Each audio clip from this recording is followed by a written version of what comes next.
तो हाय आदाब सत श्री अकाल और एक बार फिर से आ गया मैं आप लोगों के बीच आपका अपना 90.4 मेगाहर्ट्ज़ कम्युनिटी रेडियो ज्ञानवाणी यानी कि ज्ञान की वाणी पर। जैसा कि मैंने कहा था कि पिछले भाग में मैं दोबारा लेकर आऊँगा अगला भाग, तो अब अगले भाग की हम लोग तैयारी करते हैं और खबर को आगे बढ़ाते हैं पिछले भाग से आगे। बंगले से निकलने के बाद गीता और बच्चों के साथ गुरुदत्त पॉली हिल में ही दिलीप कुमार के बंगले के सामने आशीष नाम की एक बिल्डिंग में शिफ्ट हो गए थे, लेकिन उनका और गीता का रिश्ता नहीं सुधरा। कुछ समय बाद अपने बच्चों को लेकर गीता बांद्रा में एक दूसरे किराए के मकान में चली गई।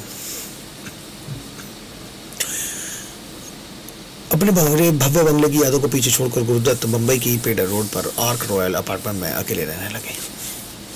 भाई सन गुरुदत्त की मां ने ही लिखा कि गुरु के सितारे गर्दिश में थे। उन्होंने अपना सुंदर बंगला नष्ट कर दिया। जब से बंगला ढाया गया था, गुरु का पारिवारिक जीवन भी टुकड़े टुकड़े होते चला गया।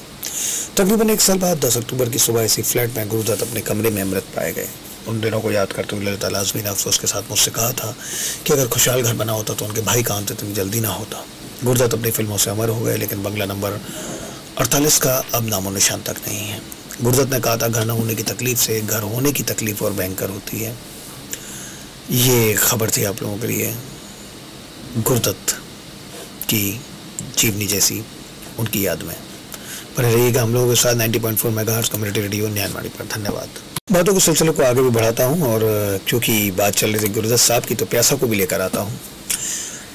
बात 1980 के दशक की है, जब फिल्म प्रेम रोग की शूटिंग चल रही थी। निर्देशक राज कपूर और अभिनेता ऋषि कपूर के चेहरे पर खारे हुए प्रेमी की मायूसी, उदासी और लाचारगी देखना चाहते थे, लेकिन बार बार कोशिश करने पर भी राज कपूर को ऋषि कपूर के चेहरे पर वो भाव नहीं दिख रहे थे। राज कपूर के सब्र का बांध टूट गया और पूरी यूनिट के सामने ऋषि कपूर पर चिल्लाकर बोले, मुझे यूसुफ चाहिए, यूसुफ। चेहरे पर वही दर्द चाहिए जो ऐसा शॉट देते हुए यूसुफ की आंखों में होता, वही सच्चाई। राज कपूर यूसुफ खान यानी दिलीप कुमार की बात कर रहे थे। ये किस्सा दिलीप कुमार की आत्मकथा Dilip Kumar the substance and the shadow में दर्ज है। यूसुफ खान दिलीप कुमार या वासुदेव 100 साल पहले यानी 11 दिसंबर 1922 को मौजूदा पाकिस्तान के पेशावर में जन्मे दिलीप कुमार अपने परिवार के साथ 30 के दशक में बॉम्बे यानी कि मुंबई आ गए थे। मुंबई आए तो लड़कपन वाले यूसुफ की हसरत दुनिया के बेहतरीन फुटबॉल खिलाड़ी बनने की थी, लेकिन किस्मत उन्हें फिल्मों में ले आई और यहाँ आते एक पठान कारोबारी का 22 साल का शर्मिला बेटा यूसुफ दिलीप कुमार बन गया।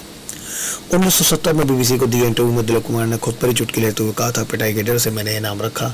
मेरे पिता के दोस्त थे बशेश्वर नाथ, जिनके बेटे पृथ्वीराज कपूर फिल्मों में काम करते थे। मेरे पिता अक्सर उनकी शिकायत करते कि तुम्हारा बेटा नौजवान है, सेहतमंद है, लेकिन नौटंकी में काम करता है। वो फिल्मों के खिलाफ थे। जब मेरी फिल्म रिलीज होने वाली थी तो 2-3 नाम मेरे सामने रखे गए, यूसुफ, दिलीप कुमार, वासुदेव। मैंने कहा, भाई यूसुफ मत रखिए, बाकी कुछ भी रख दीजिए।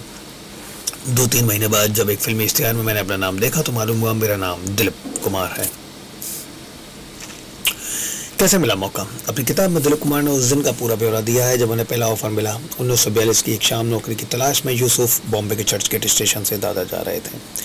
तभी उनकी नज़र मनोवैज्ञानिक और डॉक्टर मसानी पर पड़ी, जो कभी उनके कॉलेज आए थे। वो उन्हें अपने साथ बॉम्बे टॉकीज ले गए, शायद वहाँ कोई काम मिल जाए। बॉम्बे टॉकीज में यूसुफ की मुलाकात देविका रानी से हुई, जहाँ उन्होंने सिर्फ इतना पूछा, उर्दू आती है? जवाब मिला हाँ।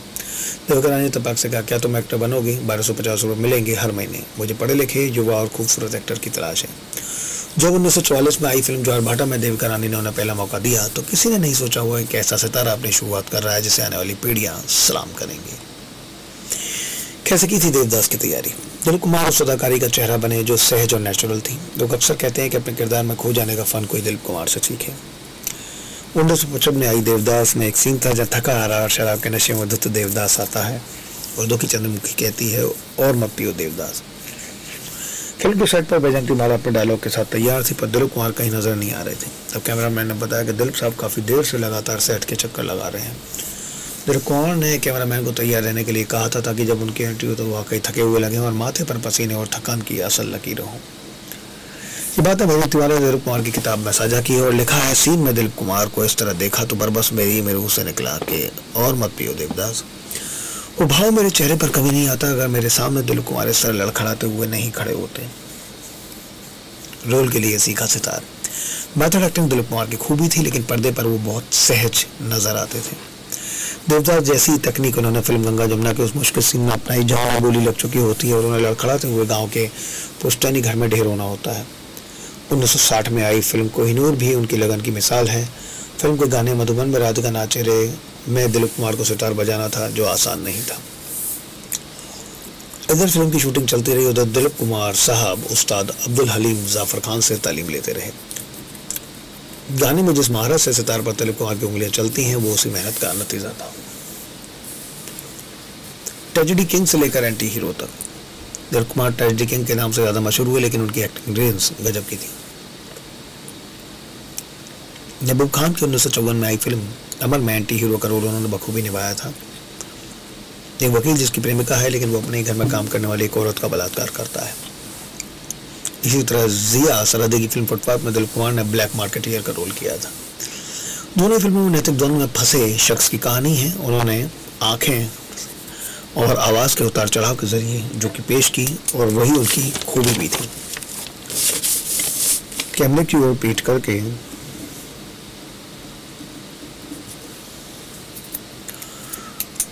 धीमी आवाज में डायलॉग बोलना, जहां बिना देखे भी आप उनके दिल का हाल समझ जाएं, और अपने दाएं हाथ का इस्तेमाल उनका स्टाइल का काफी मशहूर हुआ था।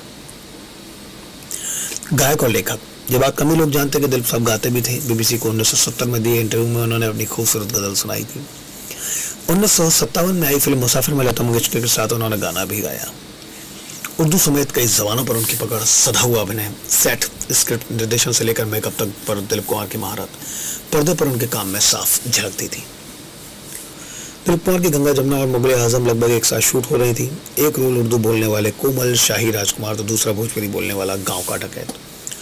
गंगा जमुना जैसी फिल्मों के स्क्रीन प्ले से लेकर लोकेशन ढूंढना, डायलॉग लिखने तक का काम वो खुद करते थे। फिल्म आदमी का निर्देशन यूं तो भीम सिंह ने किया था, लेकिन फिल्म की अभिनेत्री वहीदा रहमान भी कह चुकी है कि तकरीबन सारा काम दिलीप कुमार ने खुद किया था। मनोवैज्ञानिक ने मशवरा दिया। एक समय ट्रेजेडी किंग का रोल इतना हावी हो गया था कि दिलीप कुमार को फिल्म कैसा करी गुरुदत्त को रोल ठुकराना पड़ा। ट्रेजिक भूमिकाओं का उनकी निजी जिंदगी में इतना असर हुआ कि उन्हें डॉक्टर की सलाह लेनी पड़ी। बीबीसी को दिए हुए एक इंटरव्यू में उन्होंने बताया था, ट्रेजेडी वाली कहानी का असर देर तक मन पर रहता है। सोचिए कि रोज सुबह स्टूडियो आना है, वही रोने मरने वाला सीन है। आपको पता है कि जिसने माँ का रोल किया है वो जिंदा है और उसका नाम नलिता पवार है। अभी उन्होंने पेट भर के खाना खाया है लेकिन फिल्मों में आपको उसी माँ के मरने का मातम बनाना है। एक तरह से अपने नर्वस सिस्टम को सजा देने वाली बात है। बदनसीबी की मोहर सी लग गई थी।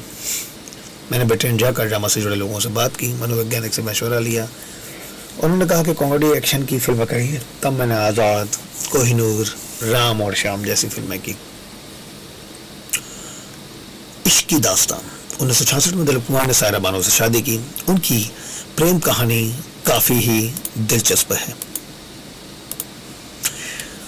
उनसे आखिरी मुलाकात को याद करते हुए दिलीप कुमार ने अपनी किताब में लिखा है कि यूं तो मधुबाला और दिलीप कुमार में गहरा रिश्ता रहा, लेकिन मुगले आजम तक आते आते रिश्ता उनका खत्म हो चुका था। सारा से निकाह के बाद की बात है। मधुबाला का फोन आया कि वो फौरन मुझसे मिलना चाहती है। जब मैं उनसे मिलने गया तो मधु को देखकर बहुत तकलीफ हुई। वो काफी बीमार और कमजोर थी। मुझे देखकर वो बहुत खुशी में बोली, आखिर हमारे शहजादे को उसकी शहजादी मिल गई। कुछ निजी मामलों में मेरी सलाह चाहती थी। वो हमारी आखिरी मुलाकात थी।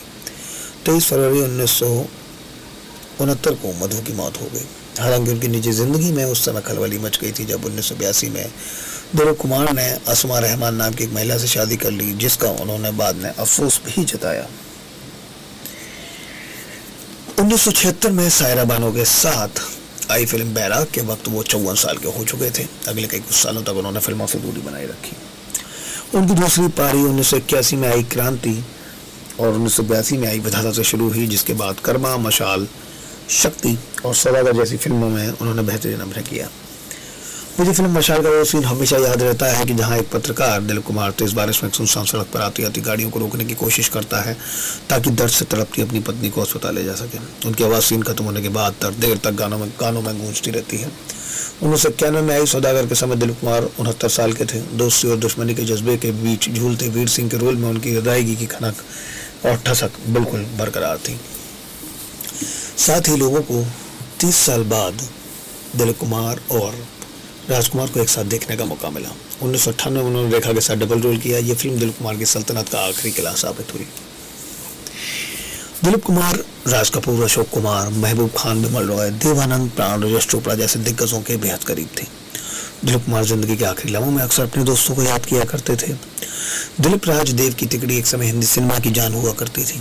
सोचती हूँ कि अब शायद तीनों दोस्त दूर बैठे कहीं महफिल सजा रहे होंगे जिसमें लाइट, कैमरा और एक्शन की बातें होंगी, पंजाबी लतीफ़े होंगे, लजीज खाना होगा, बॉम्बे, लाहौर, पेशावर की गलियों की महक होगी। और बस अब इतना ही, इजाज़त चाहूँगा।